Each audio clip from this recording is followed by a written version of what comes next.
ઈકુ લે આ ગાઈસ અમારે કાળિયાઈ, આ અમારે કેસુ અને આ અમારી ઈકુ. હેડો હવે ભાગો. તો ગાઈસ હવે અસલ મસ્ત વાયરો આવે, મોસમ અસલ ઠંડુ ઠંડુ થઈ ગયો મસ્ત જોરદાર. તો તમે સપોર્ટ કરજો ગાઈસ. નવા નવા વ્લોગ ચાલુ કર્યા. આજ ફર્સ્ટ વ્લોગ છે અમારો, પહેલો જ વ્લોગ છે. તો તમે નજારો જોઈ શકો. બાકી ગાઈસ આ અમારે કાંબો હે, આ સપળો હે અને આ મગફળીઓ વાવેલી છે, પણ નકરું દાટું અંદર થઈ ગયું કારણ કે વરસાદ 4 દિવસથી લગાતાર ચાલુ હતો એટલે નેદણ્યું હતું. પણ ગાઈસ દાટો વરે ફરીથી ઉગી ગયો. તો હવે વરસાદ બંધ થશે અને તડકો નીકળશે તો પાછું નેદણવું પડશે. અને આ ગાઈસ આપણા ઘરે અંદર પાણી જતું રહે એટલે આડી નેટ બાંધેલી હે. અને પાયલ હાવણનો લિંક ખરે થાય પણ હમણાં ભેંઠારો તો ના હવરાય, હવરાતું હોય.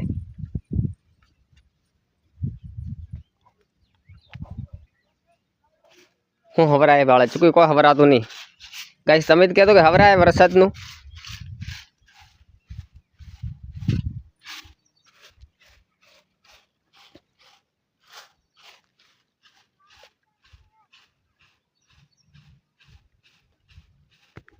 આઈ ગાઈસ બુદ્ધિરું બાર દો ને હસમતું છે નહીં. વરસાદરું ના હવરાય ના હવરાય એવું ભેંઠામ ગાઈસ એવો ગારો પડ્યો. ગારામ શું હવરાય? કંઈ હવરાય? કોઈ ના હવરાય, મોનતું જ નહીં.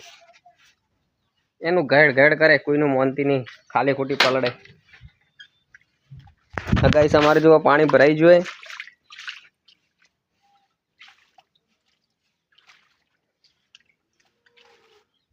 અમારે હેચકો ગાઈસ આ બાઇક મારું ચાલુ થતું નહીં, વરસાદમાં ઠરી જોઈએ તે.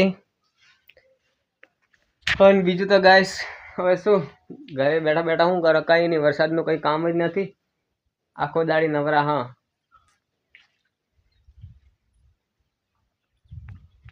આવ્યું.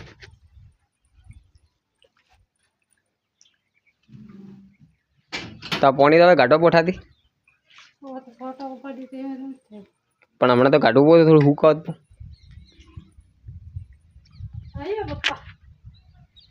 તો ગાઈસ ચલો હવે મળશું નેક્સ્ટ વ્લોગમાં.